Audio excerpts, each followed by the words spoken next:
Good morning. कैसे हैं आप सभी? उम्मीद है बहुत अच्छे होंगे। हम भी बहुत अच्छे हैं। तो दोस्तों, चूँकि हम जिस बारे में आज बात करने वाले हैं ये कोई नई टॉपिक नहीं है, ये कोई नई बात नहीं है। ये बहुत पहले से चली आ रही है और आई थिंक ये अभी के पल में बहुत अधिक हो रहा है। आज के वक्त में ऐसा बहुत अधिक हो रहा है। हम जो माता पिता हमें पाल के जन्म देते हैं, पाल पोस के बड़े करते हैं, हम उन्हें ही घर से बाहर निकाल देते हैं। ये बहुत बुरी बात है। एक्चुअली ये बहुत बुरी बात है, क्योंकि जो हमें अपनी खून पसीने से सींचते हैं, हमें बड़ा करते हैं, पढ़ाते लिखाते हैं, कुछ करने के लायक बनाते हैं, जिससे कि हम अपनी ज़िंदगी में आगे बढ़ पाते हैं, कुछ कमा पाते हैं। आप उन्हें ही घर से बाहर निकाल देते हैं। तो आज हम इसी बारे में बात करने वाले हैं। और ऐसा सभी नहीं करते, ऐसा सभी नहीं करते कि अपने माता पिता को घर से बाहर निकाल लेते हैं। कुछ समझदार लोग ऐसे भी होते हैं जो अपनी समझदारी से, अपने सूझबूझ से चीज़ों को, रिश्तों को हैंडल करना जानते हैं और अच्छी तरीके से। तो इसी समझदारी के बारे में मैं आपको कुछ बताना चाहता हूँ, ठीक है ना। एक बार की बात है, मतलब कि एक दोस्त है, दोस्त नहीं कर लीजिए, एक कहानी तरह ही आपको सुनाते हैं इस बारे में, ठीक है। एक बार की बात है, एक बंदा था, ठीक है। उसकी शादी के तकरीबन साल भर हुए थे और शादी के कुछ दिन बाद ही उसकी वाइफ जो है उससे लड़ाई की, उसके माता पिता से लड़ाई किए और घर से बाहर निकालने को कहा उसके माता पिता को। तो लड़का उस वक्त कुछ नहीं कहा और घर से बाहर निकाल दिया। खैर, वो उस वक्त की बात थी। तकरीबन 8 से 9 महीने बाद जो है एक घटना हुई। वो लड़का अपने काम से घर वापस आया और थोड़ा टेंशन में था। उसके पत्नी ने उससे पूछा कि क्या बात है, क्या हुआ है। तो लड़के ने कहा कि नहीं, कोई बात नहीं, सब ठीक है। तो पत्नी ने पूछा कि नहीं, जरूर कोई बात है। तो लड़के ने बताना शुरू किया कि हाँ, थोड़ी सी प्रॉब्लम है। तो पत्नी ने फिर पूछा कि क्या प्रॉब्लम है। तो उस बंदे ने कहा कि तुम्हारे पापा का कॉल आया था।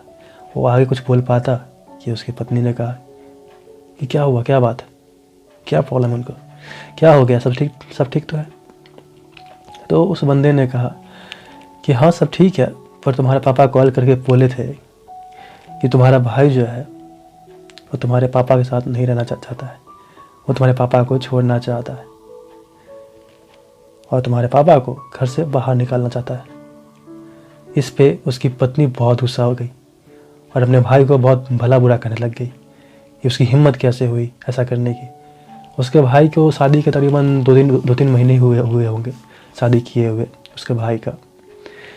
तो उसकी पत्नी जो है अपने भाई पे बहुत ज़्यादा गुस्सा करने लग गई और ऐसा करके वो बहुत ज़्यादा गुस्सा हो गई, बहुत अपशब्द कहने लग गई।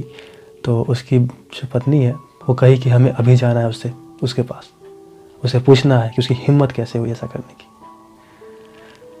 तो जो दोस्त है मेरा, जो बंदा है, वो उसको मना किया कि नहीं, अभी नहीं जा सकते, अभी सही नहीं है, हो सकता है तुम्हारे मम्मी पापा की भी गलती हुई इसमें। तो उसकी वाइफ जो है वो कही नहीं, ऐसा हो ही नहीं सकता, वो हमें जन्म से ही पाले पोसे बड़ा किए हैं, जन्म दिया है, वो ऐसा कर ही नहीं सकते हैं, हम जानते हैं ना उन्हें।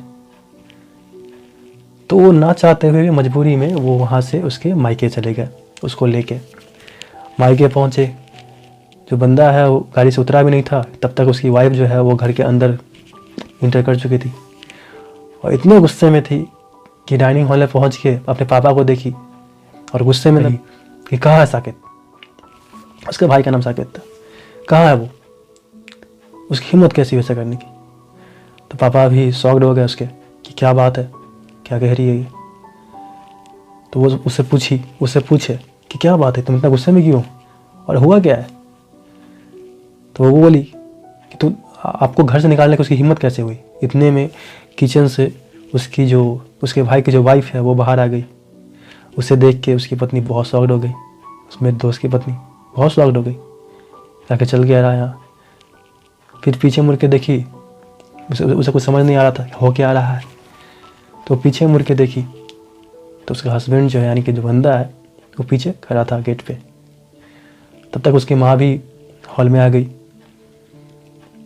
अब ये देख के सब बहुत ही टेंशन में आ गए, अगर हुआ तो हुआ गया। तो फिर पत्नी पीछे देखी और उनसे पूछी कि क्या हुआ। तो उस बंदे ने कहा कि मैंने झूठ कहा था कि ऐसी कोई बात नहीं है, तुम्हारा भाई तुम्हारे पिता को और माँ को कहीं नहीं निकाल रहा बाहर, मैंने झूठ कहा था। तो आगे पति कुछ कहता, वो बंदा कुछ आगे कहता, वो बंदी यानी कि वो उसकी जो पत्नी थी वो पूरी तरह बात समझ गई और उसने कहा कि हम आज ही मम्मी पापा को घर ले आएंगे। तो उस बंदे ने कहा कि मैंने उन्हें दूर भेजा ही कहा था, मैंने उन्हें घर से निकाला ही कब था। मैं तो कुछ दिनों के लिए उन्हें बस एक जो अपनी बड़ी दादी है उनके पास छोड़ आया था। तब तक हम घर पहुंचेंगे तब तक वो घर पहुंच चुके होंगे, हमसे पहले घर पहुंच चुके होंगे वो। इस बात से उसकी पत्नी बहुत खुश हुई और उसके गले लग गई। कहने का मतलब ये है ना बॉस, कि रिश्तों को संभालने का नज़रिया होना चाहिए, सही तरीका होना चाहिए, तभी आप रिश्तों को सही तरीके से संभाल सकते हैं। और वैसे भी वो तो माँ बाप है हमारे, उन्होंने हमें जन्म दिया है। क्योंकि यहाँ हम जिस समाज में रहते हैं, जिस जगह रहते हैं, जाहिर सी बात है कि आप कहीं शादी करते हैं तो वो भी तो एक इंसान है, उनकी सोच अलग होगी, आपकी सोच अलग होगी। लेकिन इसका मतलब ये नहीं है कि आप उसको संभाल नहीं सकते, उसको सही तरीके से हैंडल नहीं कर सकते। यदि सही तरीके से हैंडल करना चाहें, यकीन मानिए आपके माँ बाप कभी भी आपसे अलग नहीं हो पाएंगे। बस रिश्तों को सही तरीके से हैंडल करना आना चाहिए आपको। समझदारी कहते हैं ना कि समझदारी में ही सूझ होती है, बुद्धि में ही बूझ होती है। ये गलत नहीं कहते, है ना। तो आप सभी से मैं कहूँगा कि अपने माँ बाप को रिस्पेक्ट दीजिए और उन्हें घर से कभी बाहर मत निकालिए, क्योंकि वो हमारे जड़ होते हैं। यदि हम कोई पेड़ है तो वो हमारे पेड़ के जड़ है। वो यदि जड़ ही खत्म हो जाएगा तो पेड़ तो सूख ही जाएगा। इसलिए पेड़ को सूखने से बचाना है और फ्यूचर में उसको फूल और फलों से लादना है, तो जड़ को बचाए रखिए, उन्हें सींचिए, अच्छी तरीके से सींचिए, ताकि आपका फ्यूचर सिक्योर रहे और फलता फूलता रहे, है ना। तो चलिए आज के लिए इतना ही, फिर मिलते हैं नेक्स्ट वीडियो में किसी नए टॉपिक को लेके। क्योंकि आप सभी जानते हैं कि हम यहाँ से बातें करते हैं रिश्तों के बारे में, इमोशंस के बारे में, चीज़ों को हैंडल करने के बारे में। इससे जुड़े आपके कोई भी क्वेश्चंस हो, चाहे वो लव मैटर हो, कोई रिश्ते हो, कोई रिलेशनशिप हो, चाहे आपको कहीं भी डाउट हो किसी चीज़ को लेके, कुछ बात करना हो आपको हमसे पर्सनली, तो आप हमें कमेंट पे मैसेज कर सकते हैं या फिर हमें आप डायरेक्ट मैसेज कर सकते हैं मेरे ईमेल पे। मैं अपना ईमेल अपने डिस्क्रिप्शन बॉक्स में दे दूंगा, तो आप मुझे डायरेक्ट वहाँ मेल कर सकते हैं। आप जो भी बात करना चाहें हमसे, अपने रिलेशनशिप्स के बारे में, कुछ भी आप अपने दिल की बात शेयर करना चाहें वो भी कर सकते हैं। ठीक है, चलिए आज के लिए इतना ही। तब तक के लिए आप सभी अपना ख्याल रखिए एंड गुड मॉर्निंग, एंड आपका दिन शुभ हो। इसी गुड मॉर्निंग के साथ आप एक नई शुरुआत कीजिए। तब तक के लिए टाटा, बाय बाय, अपना ख्याल रखिएगा। चलिए।